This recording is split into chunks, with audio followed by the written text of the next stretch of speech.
Oi, gente. Vamos voltar? Podemos voltar? Sim. Todo mundo? Beleza, então tá bom. Então, eu quero fazer uma pergunta para vocês sobre na verdade, sobre o trabalho final, né? A pergunta que é um trabalho final, que é, vocês vão ter que responder, que é: explique como o turismo de realidade rompe e vai além do turismo convencional, né? Eu quero ouvir vocês em relação a isso. Como que o turismo de realidade rompe com o turismo convencional? Ele rompe o quê? Né? Vamos começar aqui pela ordem aqui. Vou começar de baixo para cima, pelo Victor. Oi, Victor. Como que o turismo de realidade rompe com o turismo convencional?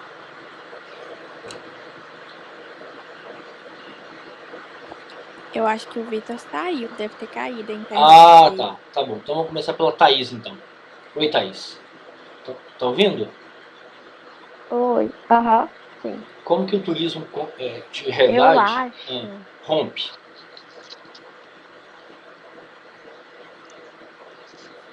eu acho, professor, que é pelo fato dele ter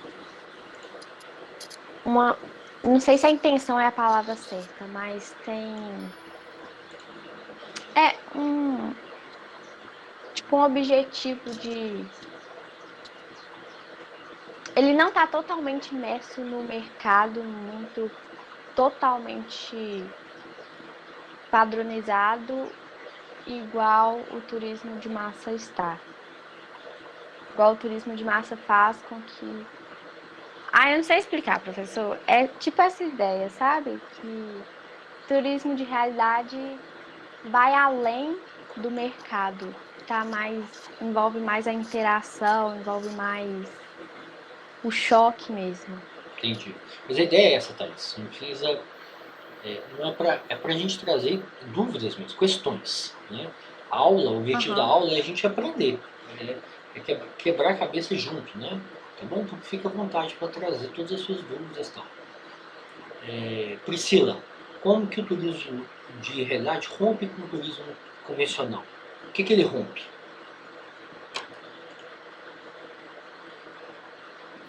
Vocês conseguem me ouvir? Sim. Sim, pode Então, falar. professor, eu acredito que dentro das coisas que a gente já estudou nas outras aulas, a gente vai ver que tem alguns aspectos, por exemplo, igual a autenticidade de encenada, que é essa maquiagem, né, do espaço, isso no ambiente de turismo de realidade, por mais que tenha a tentativa e a intenção, não é uma coisa que se consegue fazer em concretude, né? Eu não posso, não tem como mostrar a favela ela é aquilo. Então, eu posso preparar alguns ambientes, mas eu não consigo interferir nisso de uma maneira concreta. Então, aqui eu acho que ele é um ponto, né, que ele se diferencia do turismo convencional, porque o resort ele está preparado para a minha recepção, né, para o meu conforto, para a comunidade, para essa questão do imaginário do ambiente efeito paradisíaco, aí resorts, mas outros lugares também. A interferência no espaço ela é muito maior, então isso na favela não acontece ou acontece em proporção muito insignificante.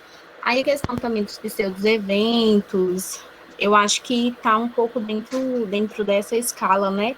Não se consegue promover uma alteração do ambiente no sentido tipo assim, de se preocupar com a comodidade ou com o conforto ou com o imaginário do turista. Ok, Priscila. Esses pontos que você destacou são relevantes, né? Eu quero ouvir agora, depois eu vou voltar neles, tá? Eu quero ouvir todo mundo, depois eu volto. Nívia, como que o turismo de realidade rompe com o turismo? O que ele rompe? no turismo convencional, Nívia?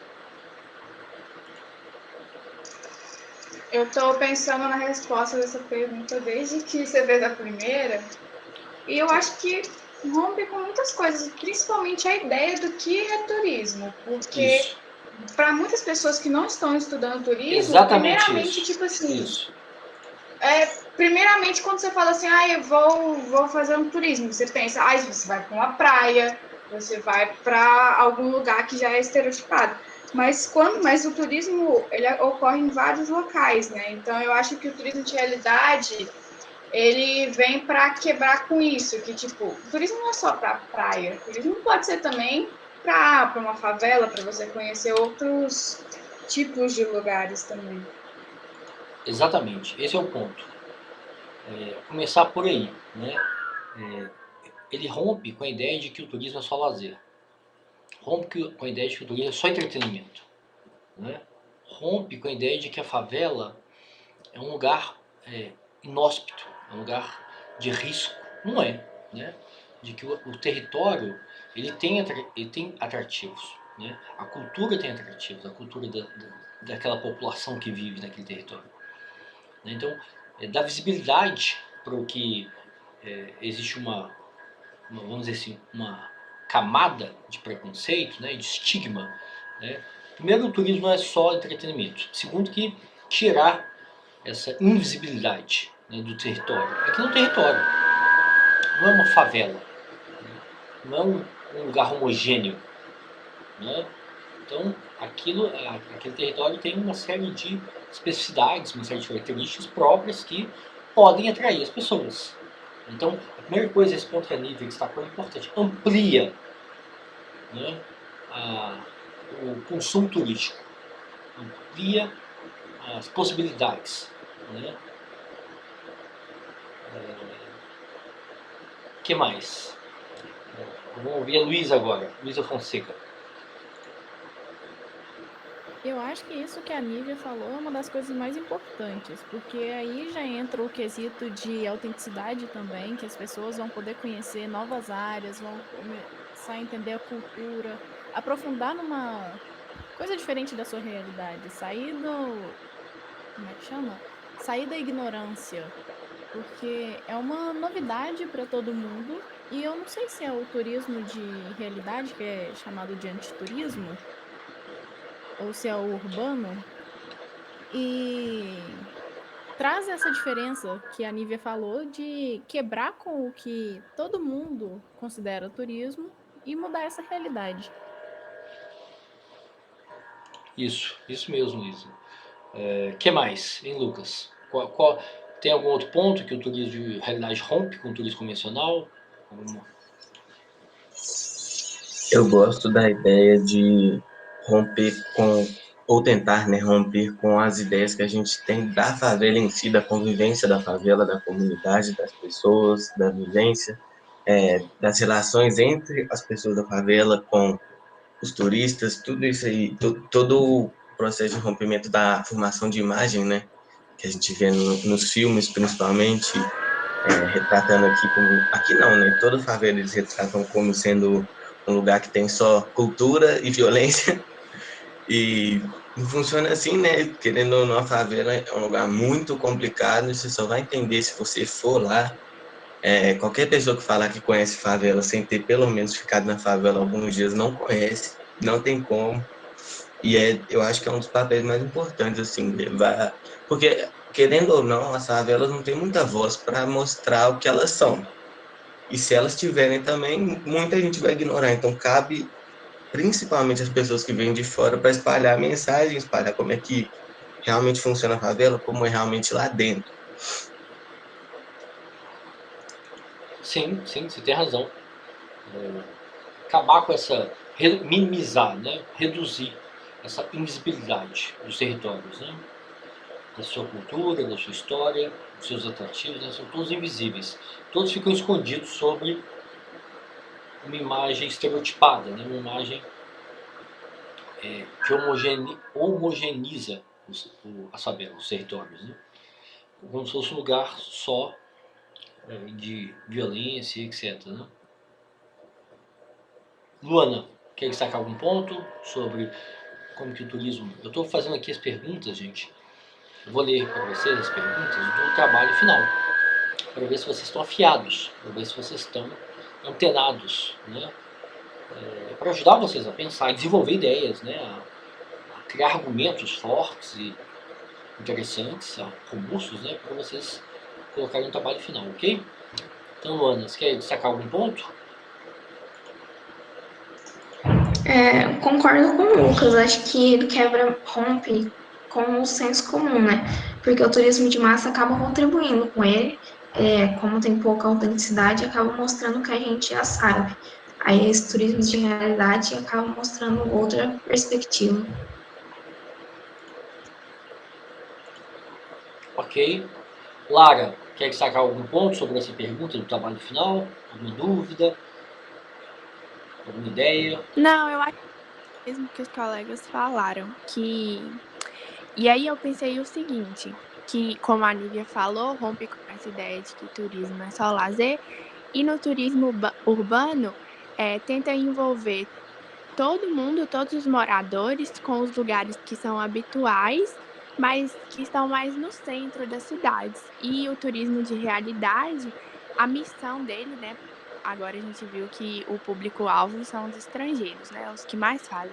Mas que a missão talvez seria igual o turismo urbano, de juntar todos os moradores, só que em vez de levar para o centro, se apropriar do centro, se apropriar das favelas, da periferia. E aí entraria essa questão da autenticidade e da colocação do Lucas.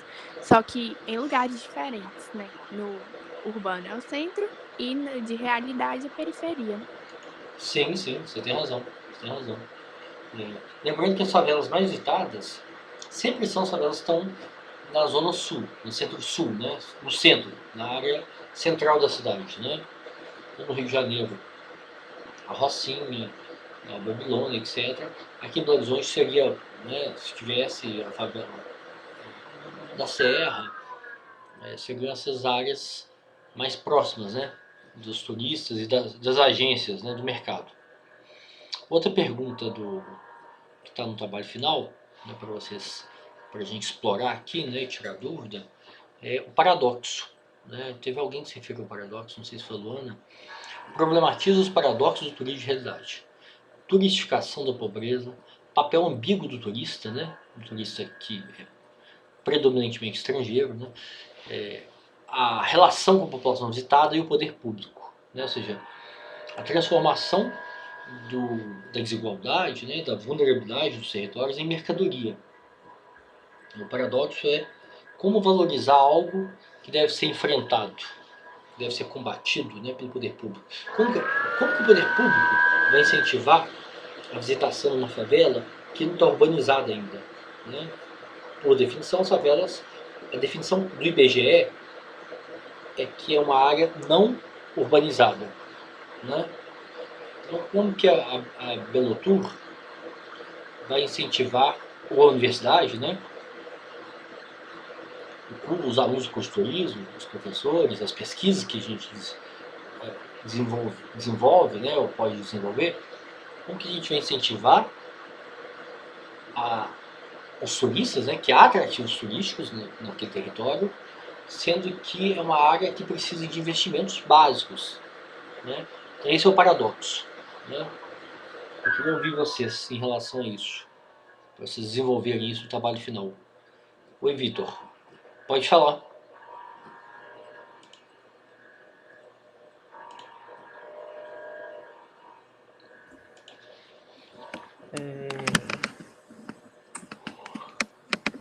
Bom, essa é a parte assim, que eu mais tenho dificuldade em desenvolver, que é essa questão do poder público, professor. Eu acho que... Do paradoxo? A pergunta é em relação ao paradoxo, né? É para discutir, para a gente entender esse paradoxo, né? Como o turismo de favela, turismo de realidade, quais são os paradoxos éticos, né? Em relação ao turista, em relação à agência, né, que vai ter lucro, e ela não desenvolve, ela não tem nenhum impacto, né? Ela não é capaz de gerar nenhum desenvolvimento local, desenvolvimento econômico, né, no território. Então, esse paradoxo que eu estou chamando a atenção. Pode falar.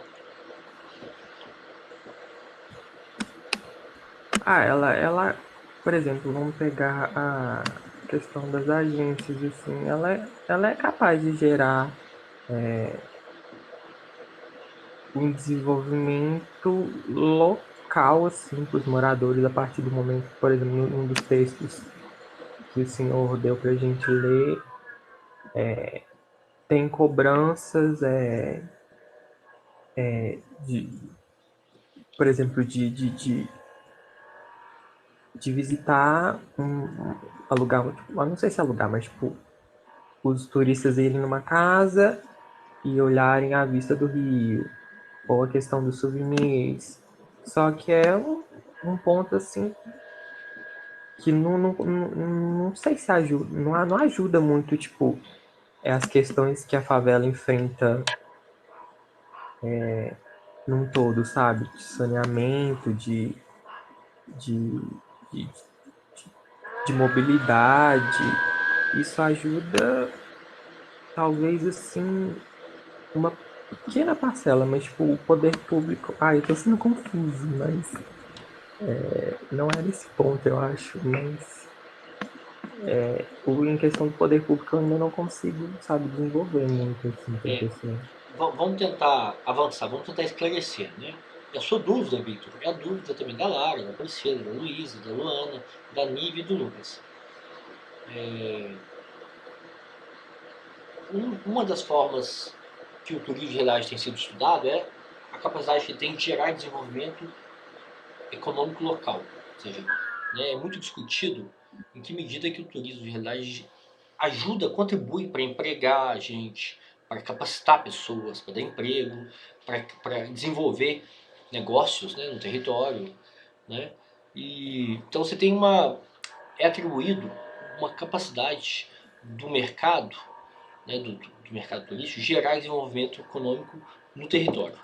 Outro ponto, né, ou seja, isso é uma forma de lidar com esse paradoxo, ou seja, o turismo de realidade, as agências, né, o mercado vai argumentar, ele não explora, né, ele não tem uma relação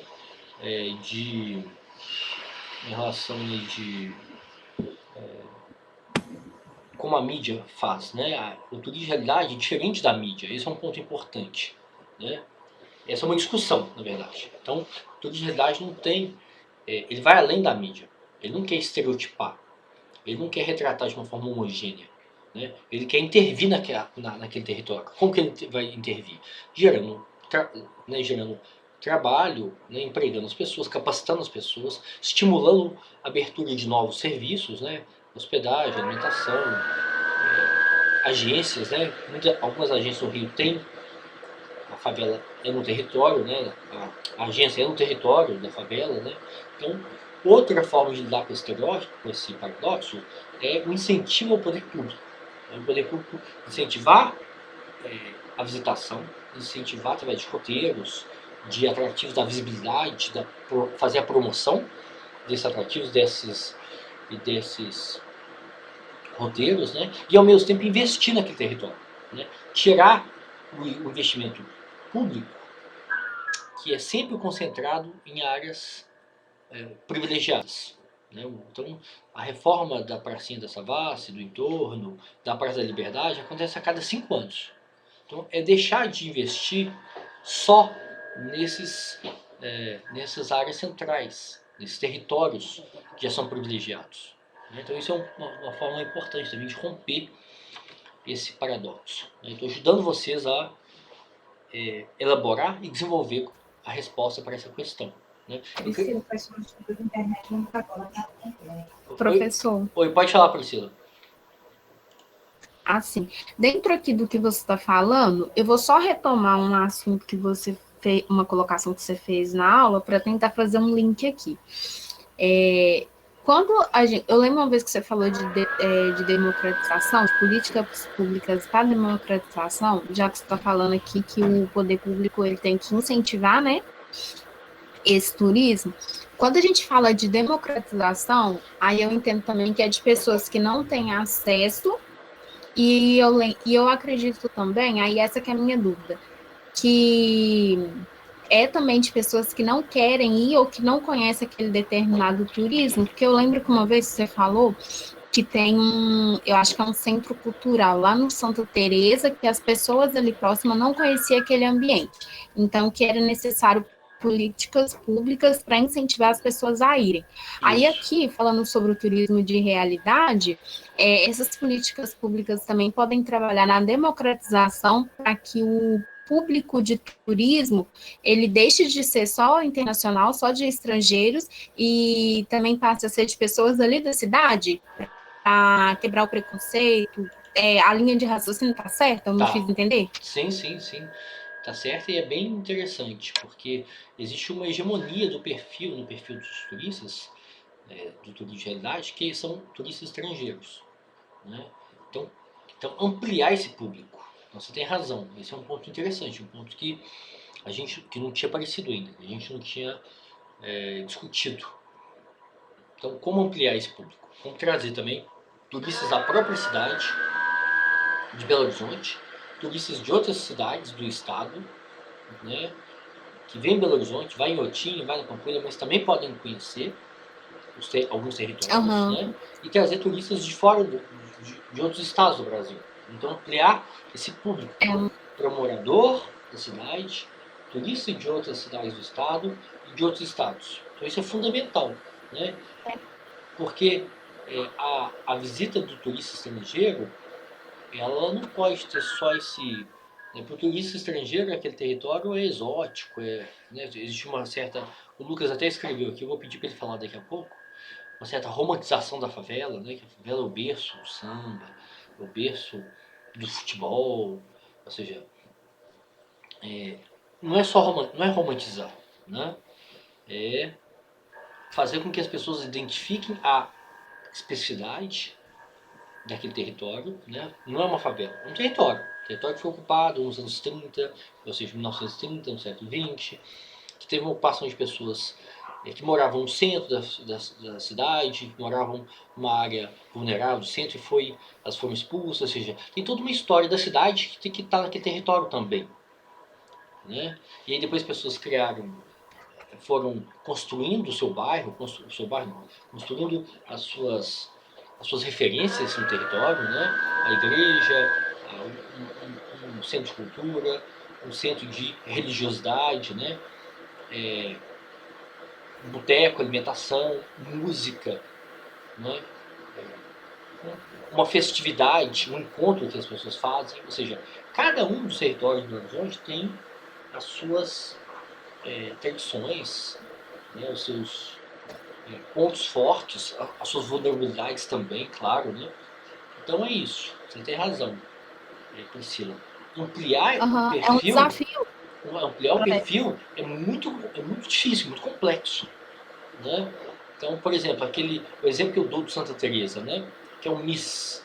O MIS é o Museu da Imagem do Som, onde tem o Museu da Imagem do Som é um equipamento grande, né? Um equipamento que abarca vários, um equipamento cultural que abarca várias edificações. Uma delas é o cinema de Santa Teresa.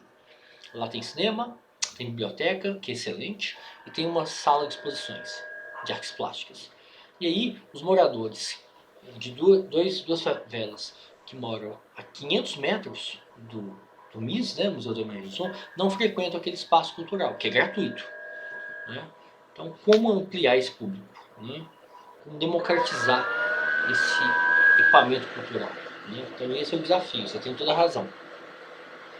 Eu vou pedir para o Lucas falar agora, porque o Lucas escreveu aqui, eu achei interessante aqui. Eu acho que o principal paradoxo seria a ideia do turismo de realidade querer desconstruir a imagem romantizada, né, porque tem uma romantização da favela, e ao mesmo tempo exotizar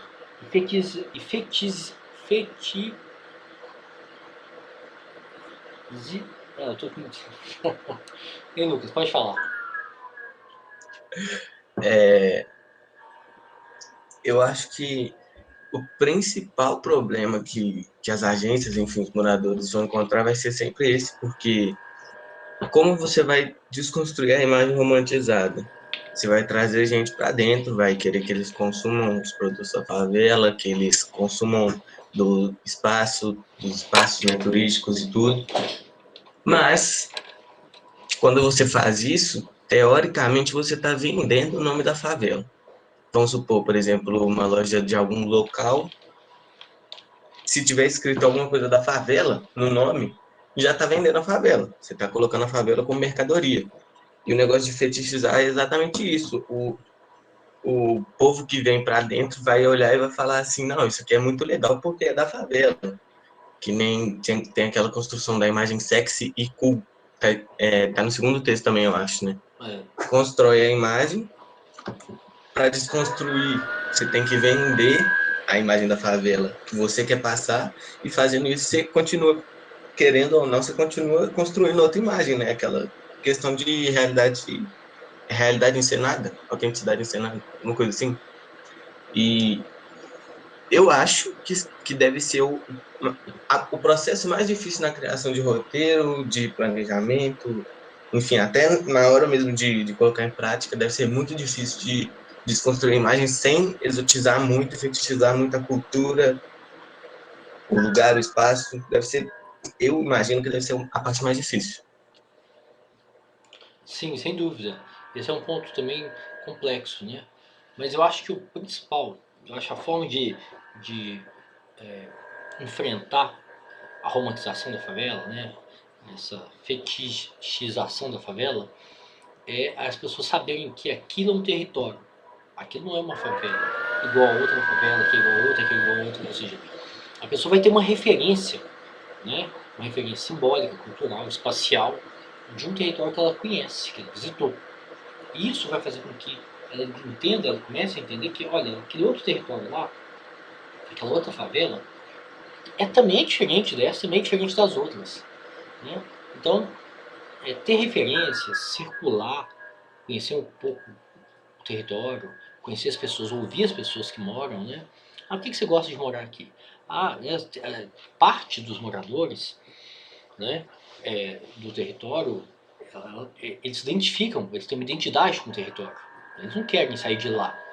Né? Não querem, vamos transferir vocês para um conjunto habitacional. As pessoas vão falar, não, não. Aqui eu nasci, aqui eu conheci as pessoas, são, né, minha rede de amizade, minha rede de trabalho. Aqui tem atrativo, aqui tem música, aqui tem futebol, esporte, aqui tem boteco, tem vida noturna, tem música, tem dança. Então você vai ter referência. Então essa referência te joga no plano da vida, no chão, né, no plano concreto da vida. Você não vai mais pensar e ver, enxergar aquele território com os olhos da mídia, né, com os olhos das agências que romantizam, né? Fala, não, o berço, né? Não, você vai ver que tem dificuldades lá, tem problemas lá. Mas você vai ver também que aquele lugar tem uma história, tem lugares, tem atrativos, tem coisas interessantes para fazer lá. Tem pessoas interessantes, você vai se identificar, outras você não vai se identificar.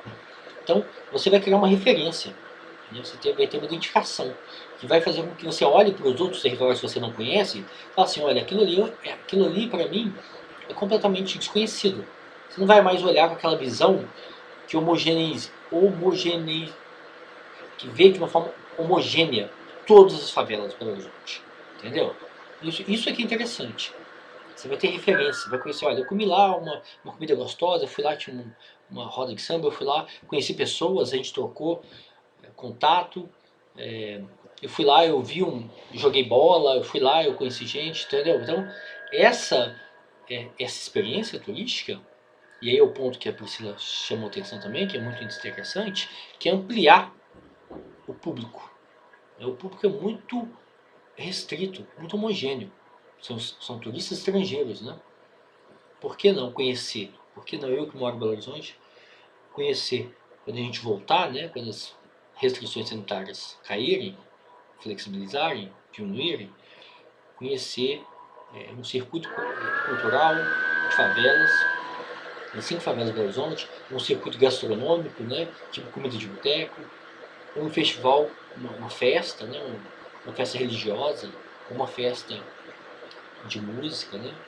Então, tendo referências do território, é que você rompe você quebra a romantização. Né? Professor, Pode falar. então dá para colocar que o, entre aspas, melhor jeito de resolver esse paradoxo da questão de vender a imagem e tal, ao invés de deixar as favelas sendo, entre aspas, rivais no turismo, juntar, fazer um projeto grande, que envolva, como chama? É circuito? Uma Aqueles espécie, circuitos isso, que... uma espécie de circuito, né? Circuito de boteco de favela, circuito de gastronomia, Uhum, circuito de festividade, sei lá.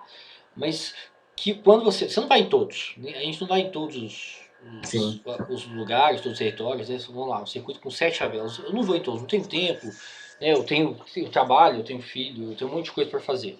Mas se eu for em um, eu vou ter referência daquele território. E eu vou poder falar sobre ele. Falar de uma forma que não é a forma que a mídia vê. Não é só. sim. Né? Não tem uma narrativa sobre esse território. Não, lá é um lugar interessante. Eu fui lá em 2019, antes da pandemia, antes do fim do mundo, tal. Né? Quero voltar. Né? Gostei da minha experiência. Então você vai compartilhar isso com outras pessoas. E aí você vai saber que aquele território é diferente dos outros. Né? E para isso o poder público, né? a, a Belotur, a Secult, incentivar a população, né? Incentivar a população de Belo Horizonte, incentivar os turistas que chegam a Belo Horizonte, né? Que é um lugar seguro, que é um lugar que tem problemas, claro, né? Mas que tem atrativos também. Esses atrativos não tem nada a ver com violência, não tem nada a ver com tráfico, né? O tráfico não é uma coisa que cai do céu em todos os lugares ao mesmo tempo. Não, claro, você tem lugares específicos que concentram o tráfego. Então mostrar que tem atrativos daquele, né, únicos naquele lugar e que vão muito além dessa visão que mostra a violência, que mostra a exclusão. Né? Então esse é um ponto interessante. Quem mais? Gente, a gente está qual questão que a gente está discutindo? O trabalho? Sobre o paradoxo, né? Como ir além desse paradoxo, né? Como romper esse paradoxo do turismo de realidade. Né? E a última questão, que é como que as políticas públicas do turismo, né, podem promover o turismo de realidade. Né? Então, eu quero ouvir agora Luana Mendes. Oi, professor. Seria fazendo propagandas, né? Para os turistas, Primeiro não, mostrando Luana, os atrativos. antes da propaganda, é necessário fazer um estudo bem fundamentado, né, para conhecer a história do território, conhecer os atrativos do território. Né? Existe um grande desconhecimento. A primeira característica é a invisibilidade. A invisibilidade faz com que a gente nem queira conhecer, nem se dê o trabalho de estudar, de conhecer. Então o poder público, e a universidade também, né, você que é turismóloga, a Nívia, a Lara, o Victor, a Luísa, o Lucas, a Priscila, eu como professor, né, a gente tem que conhecer, estudar, né, para identificar a riqueza, a diversidade, tudo que tem num território só. A gente não está falando de 100 favelas, a gente está falando de uma. Né? Então, antes de promover, é conhecer, mostrar que aquele lugar é único. Né? Mas pode falar, Luana, eu te cortei. Então, conhecer, né? Para identificar os atrativos, conseguindo formar um roteiro para apresentar a história da comunidade. Então, assim poder promover, né? Para atrair os turistas e atrair também a população, para eles conseguirem quebrar o senso comum. Sim, sim. Incentivar, né? Estudar, promover, incentivar. Incentivar as agências, fazer apresentar roteiros instigantes, roteiros com uma, uma característica de autenticidade, né? Que pode atrair as agências, pode atrair os turistas, né? O grau de autenticidade da experiência, as pessoas vão poder conversar, conhecer, consumir, se hospedar. Em algumas favelas você pode se hospedar também, tem hostel, né? É mais comum no Rio, né? Mas aqui também pode ter, não sei, né? Então o papel do poder público na construção dessa experiência turística, né, é fundamental. Né? Sem o poder público ela não vai existir. Né? Vai ser muito difícil. Né? Lara, você quer discutir, quer trazer algum ponto sobre o papel das políticas públicas? Então, eu acho que além do governo também, esse é um papel de todas as entidades governamentais, incluindo a faculdade, as secretarias, todas, né?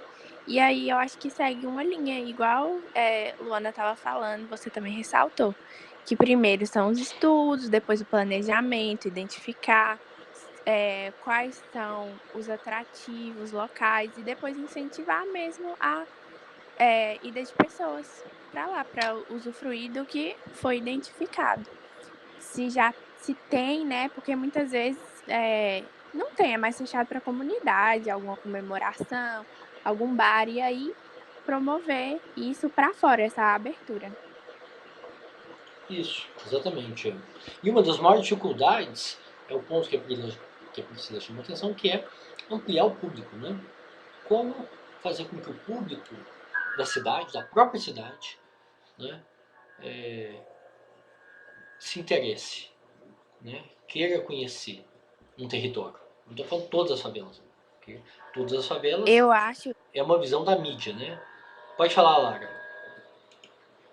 Eu acho que incentivar aí tem muito a ver também com identificar aquele território como pertencente à cidade, a todos os moradores. Ter coisas ali, ter atrativos que as pessoas identificam como sendo seus também, que faz parte da sua cidade, que a favela não é um território separado. Sem dúvida. Professor, Pode falar, Vitor. Pode falar. deixa eu te perguntar, você acha que, por exemplo, nessa questão do poder público chamar a atenção, incentivar, seria uma boa medida eles incentivarem o baile funk? Porque o baile funk, o funk hoje em dia é um dos maiores ritmos, né, que a gente tem aí, tá, super popularizado no Brasil, e ele surgiu nas favelas, né, os bailes funks que existem na favela, meio que levaram o funk, né, pro Brasil, popularizaram isso. Então, tipo, o poder público agindo ali, incentivando, porque meio que, né, ainda tem esse preconceito no baile funk, né? Ele tem aí, não generalizando, mas tem muito tráfico de drogas, etc. Porém, isso não é realmente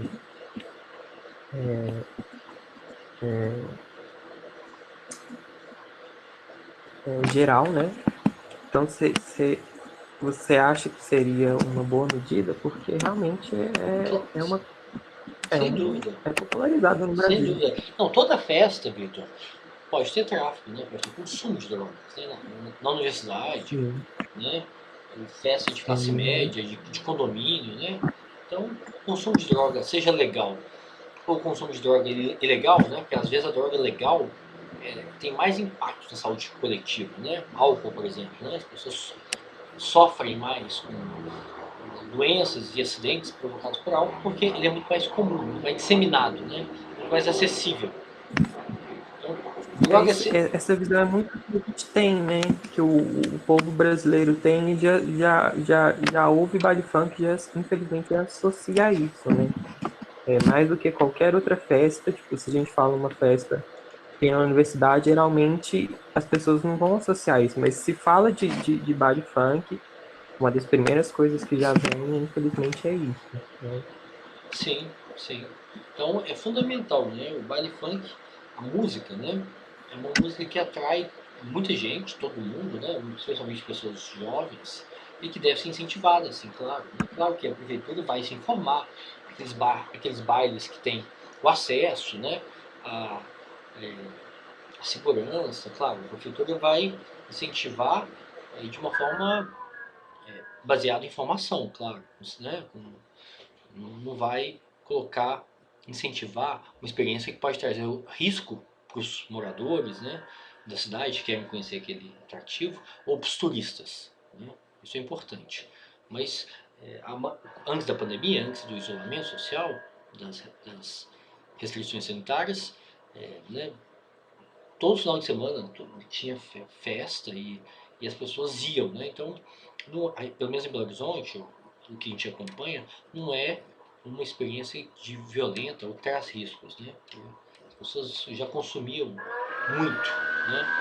Agora, então, respondendo a sua pergunta, sim, a prefeitura deve, o poder público deve se incentivar, ouvindo, né, com a participação dos moradores, dos empresários locais, dos artistas locais, né? Ou seja, a turismo de realidade, ele implica, uma premissa dele, para ele ter autenticidade, claro, né, é que você tenha um papel ativo de quem mora no território. O território não é um lugar que você passa de van, tira foto, faz vídeo e tchau, e posta na sua rede social, né? Então, a interação com os músicos, os artistas, os moradores, os comerciantes, né, é fundamental para que as pessoas efetivamente conheçam, né, a música, o baile, né, e rompa, diminui com aquele preconceito, né, contra o território, a favela, ou contra esse tipo de música, né. Mas você tem razão, é fundamental a participação do poder público. Depois disso, eu vi. Pode falar, Lara, pode falar. Ah, tá, desculpa. É que travou aqui pra mim, aí pareceu que o senhor tinha parado de falar. Depois que o Vitor falou isso, eu tive a percepção que muitos dos pontos da cultura da favela, ela é exportada de uma maneira, assim, gourmetizada, por exemplo. Igual o funk, o samba, a capoeira. A capoeira, sim, né? Mais ou menos. Mas que nasceram lá e que é levada para fora e é consumida em escala muito grande, só que por que não consumir no território de origem, incluindo a história e a cultura, por causa desse preconceito mesmo com a favela. Então, acho que tem muito a ver também com resgatar essas origens das pessoas consumirem isso que já é tão comum no cotidiano do brasileiro, só que, né, lá na favela. Sim, sim, você tem razão, claro, claro, sem dúvida. E aí entra o papel do poder público, da universidade, né, para ajudar a identificar esses atrativos, né, mostrar a relevância deles, né, do ponto de vista cultural, do ponto de vista simbólico, né, mostrar a integração, a democratização, né, que esse tipo de turismo possibilita.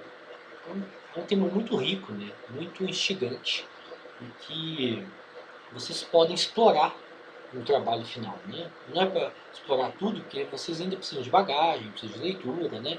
Vocês vão retomar esse tema, essa discussão sobre esse tema em outras disciplinas, podem fazer pesquisa sobre ela, né? Podem fazer estágio, que vocês ganhem informação, podem fazer uma monografia sobre esse tema, né? Ir lá em loco, conhecer, fazer registros, né, fotográfico para mostrar os atrativos, né, mostrar a riqueza de um território específico, né?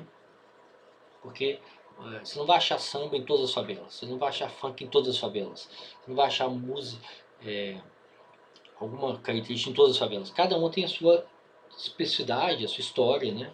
Então isso aqui é interessante. E reconhecendo a identidade e a especificidade do território, né? Para a gente fugir dessa visão que padroniza, né? Essa visão que homogeneiza, né? Que é uma visão que vem da mídia, que vem do cinema, né? Que acaba tendo uma visão romântica, né? Ou estereotipada, né? Das favelas, né?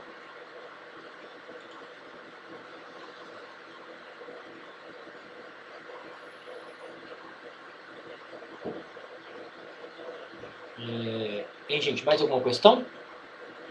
Sobre o trabalho? Sobre... Professor, Pode falar, Luana. eu não entendi direito o papel ambíguo dos turistas. Tem como explicar? É nesse sentido de não ver o território só como um território de vulnerabilidade. Não ver o território só com essa visão estereotipada da mídia.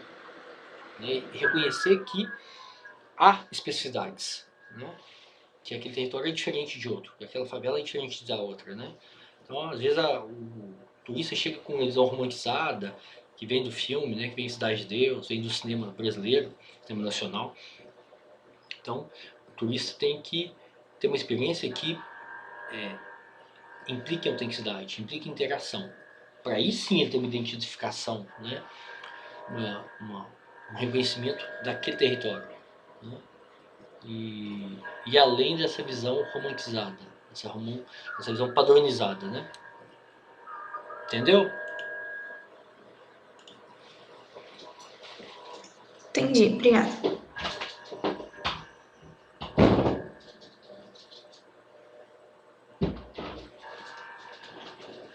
Qual que foi a pergunta dela novamente? Eu perdi aqui. Oi? Pode falar, Luísa.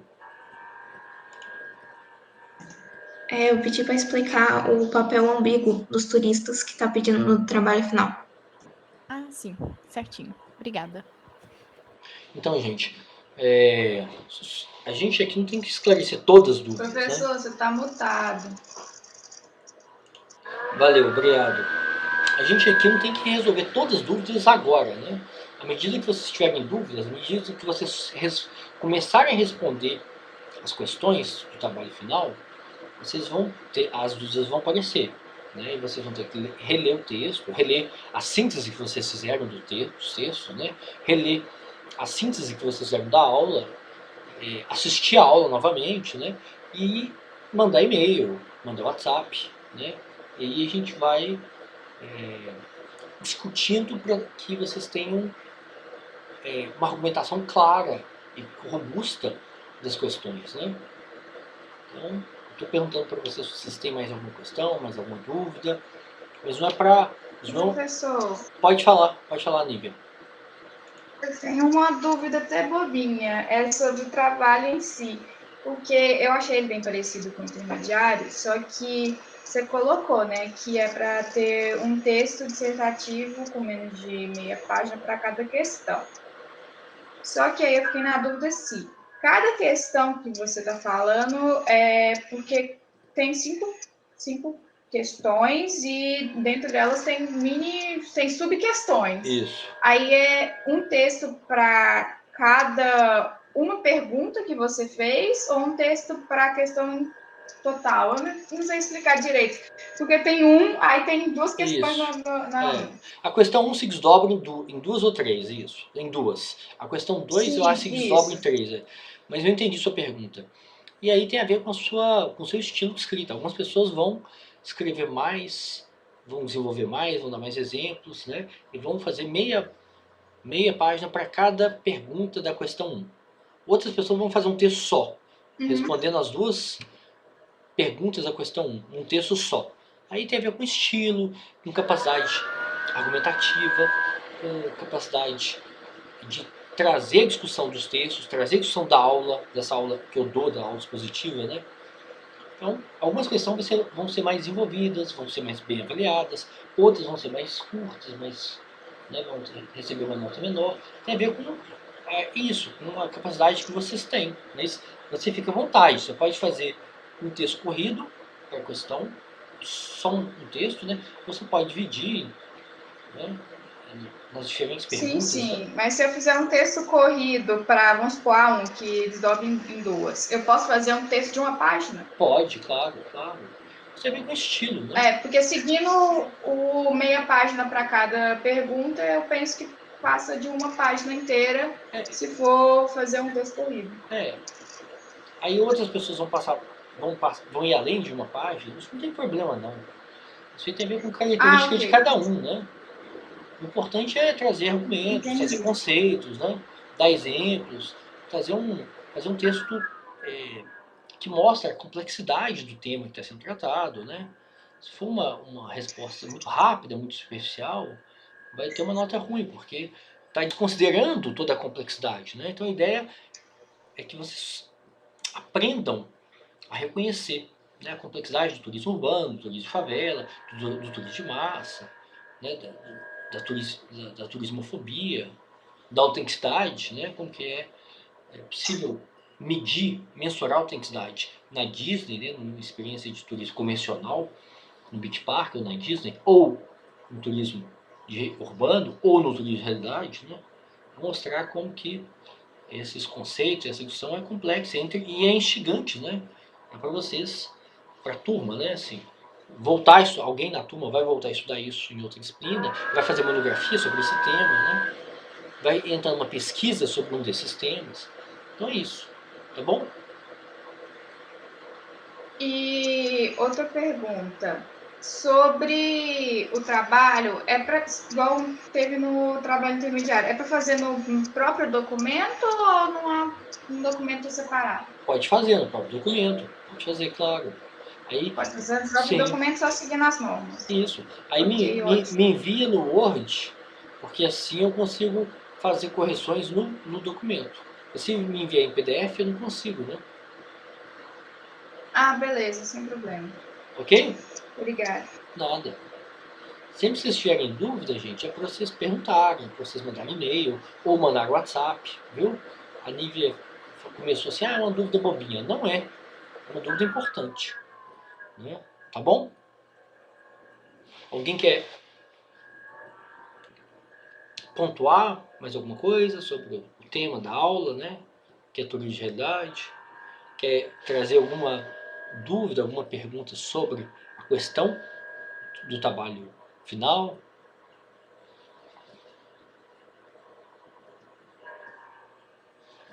Hein, gente? Podem falar. Pra mim tá ok. Ok. Lara, Luana, Lucas, Victor. Eu tô dando uma olhadinha aqui no trabalho para ver se surge mais alguma dúvida. Aí, se eu tiver, eu falo. Mas a aula já vai encerrar? Não. A gente vai até encerra às 11, né? Mas eu tô perguntando agora porque quero saber se vocês querem avançar mais. Ou, se não tiver nenhuma dúvida agora, as dúvidas podem vir por e-mail, por WhatsApp, né?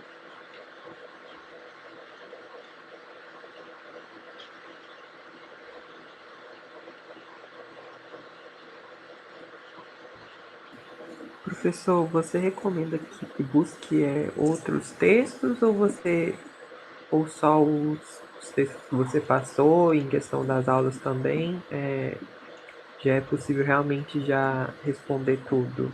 Sim, com os textos que eu passei e com as aulas, né, com as discussões, com a síntese que você fez da aula, a síntese dos dois textos, mais essa aula, essa discussão que a gente faz, essa problematização, essa análise da complexidade, sim, você consegue responder a questão, as questões do trabalho final, né?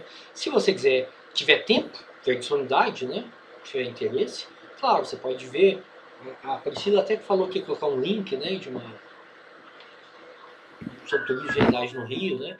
Claro, se você tiver disponibilidade, sim, pode buscar mais material, né? Vai ficar mais rico, né? Tá bom. Professor, Pode falar, Laura. No trabalho intermediário eu percebi que foi assim a nota. Ou era a questão, era total ou era metade da questão. Também porque cada um avalia 2 pontos, né? Mas aí, no trabalho final, como vai ser um texto corrido, como é que vai ficar essa avaliação? De acordo com cada ponto de cada questão que for proposta para a gente desenvolver, aí você vai avaliar se é naquela parte do texto. É um total, é uma metade ou é um zero? Porque Eu vou... eu fiquei com... Alguns alunos me enviaram o trabalho intermediário com antecedência. E aí, eu respondi para eles umas sugestões. Olha, essa questão que eles fizeram o trabalho e me enviaram, né, antes. Aí eu respondi, olha, essa questão aqui está muito sintética, está muito falta desenvolver. E aí coloquei uns temas, sugeri, né, uns temas para o aluno desenvolver. Então, eu tenho um critério, né, de correção, e aí eu vejo se o aluno abarcou, né, não todos os critérios, mas uma parte dos critérios, né, e se ele escreveu de uma forma clara, de uma forma coerente com o que está nos textos, o que está nas aulas, né. Então a correção, ela não é subjetiva, né? A correção, eu vejo se o aluno desenvolveu o tema, a clareza do texto, eu vejo se ele, qual foi a complexidade com que ele abordou o tema, né? Às vezes o aluno é muito pobre, muito sintético, outro desenvolve muito, traz muita discussão. Então eu comparo, né? Eu comparo a questão entre os alunos, né? Entre os trabalhos, e tem uns critérios que eu adoto a partir do que eu dei nos textos na sala, né? Em aula.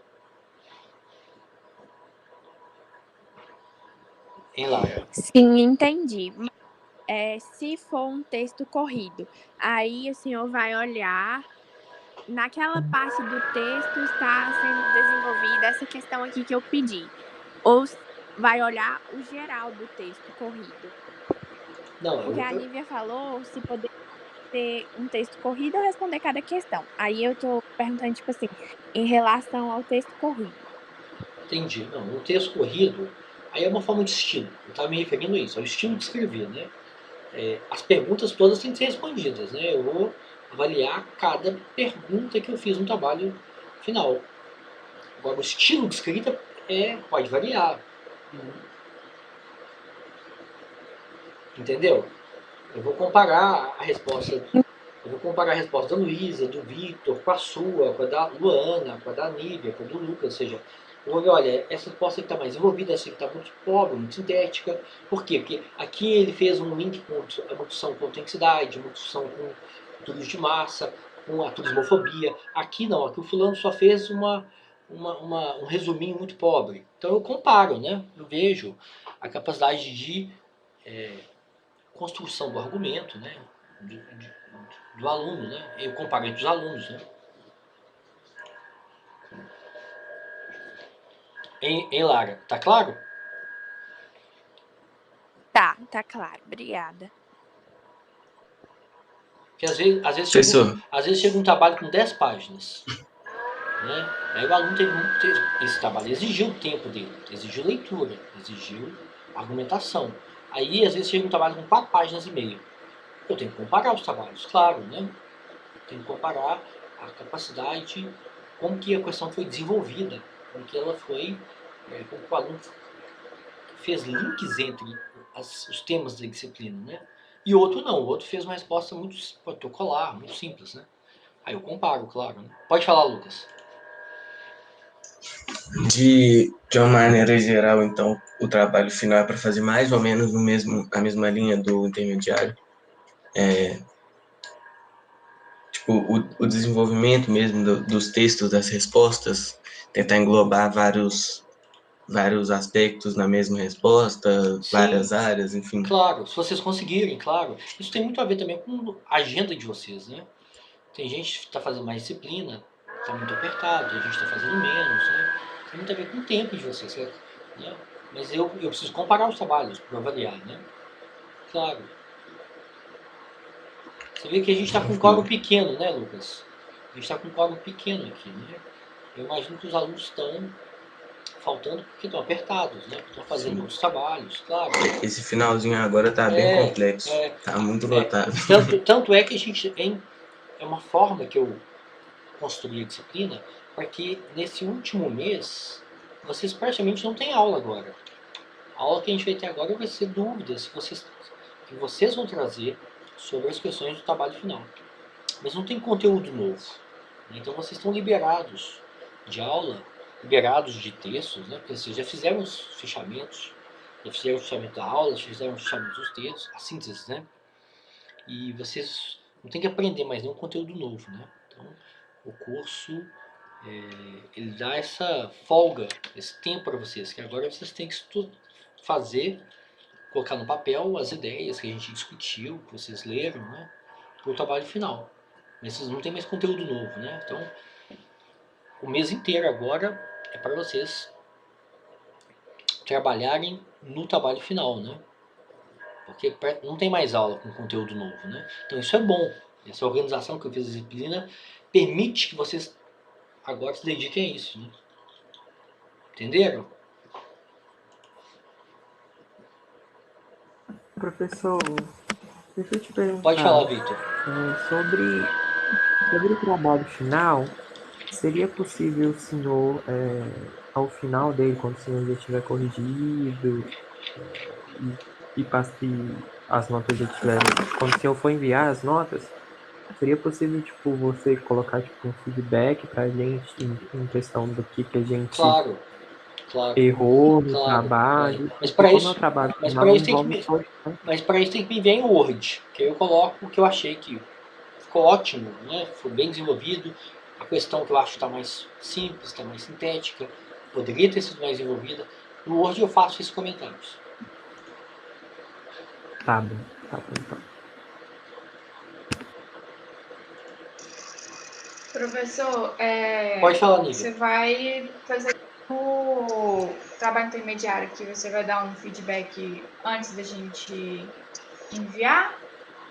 Tipo assim, você dá um prazo pra gente mandar para uma revisão, você vai fazer isso com o trabalho final? Sim, claro.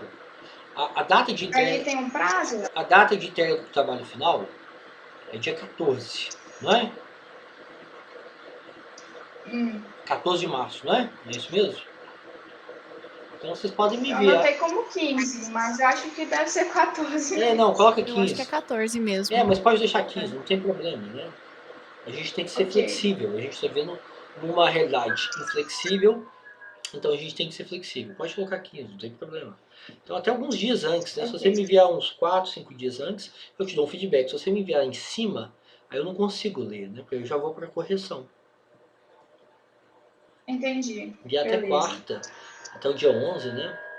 Até o dia 10, né? Quarta, dia 10, ou até o dia 11, que é na quinta, né?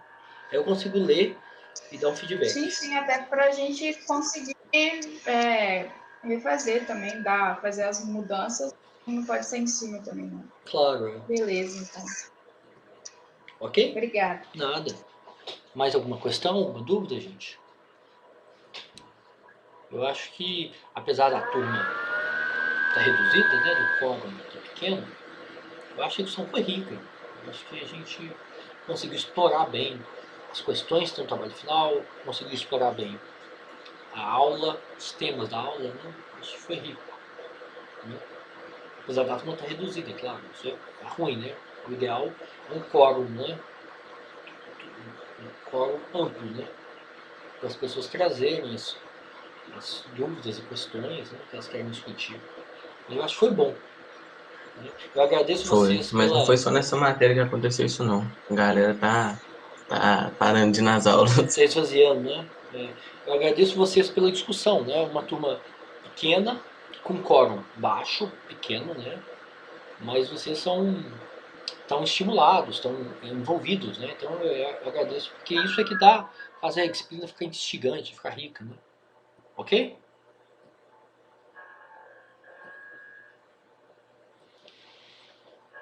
Ok. Tá bom, gente? Então, se vocês não tiverem dúvida, a gente pode... Mais dúvidas, mais questões, né? A gente pode encerrar. E a gente pode conversar por e-mail ou no WhatsApp ao longo da semana. Tá bom? Certinho, Ok, Tá bom. professor. Então, obrigado então, gente. Tchau. Obrigada a vocês. Boa semana. Tchauzinho, obrigado. Boa semana. Tchau, professor. Boa semana pra vocês. Boa semana. Bom trabalho pra vocês. Você também. Você também. Também. Tchau, obrigado. Tchau.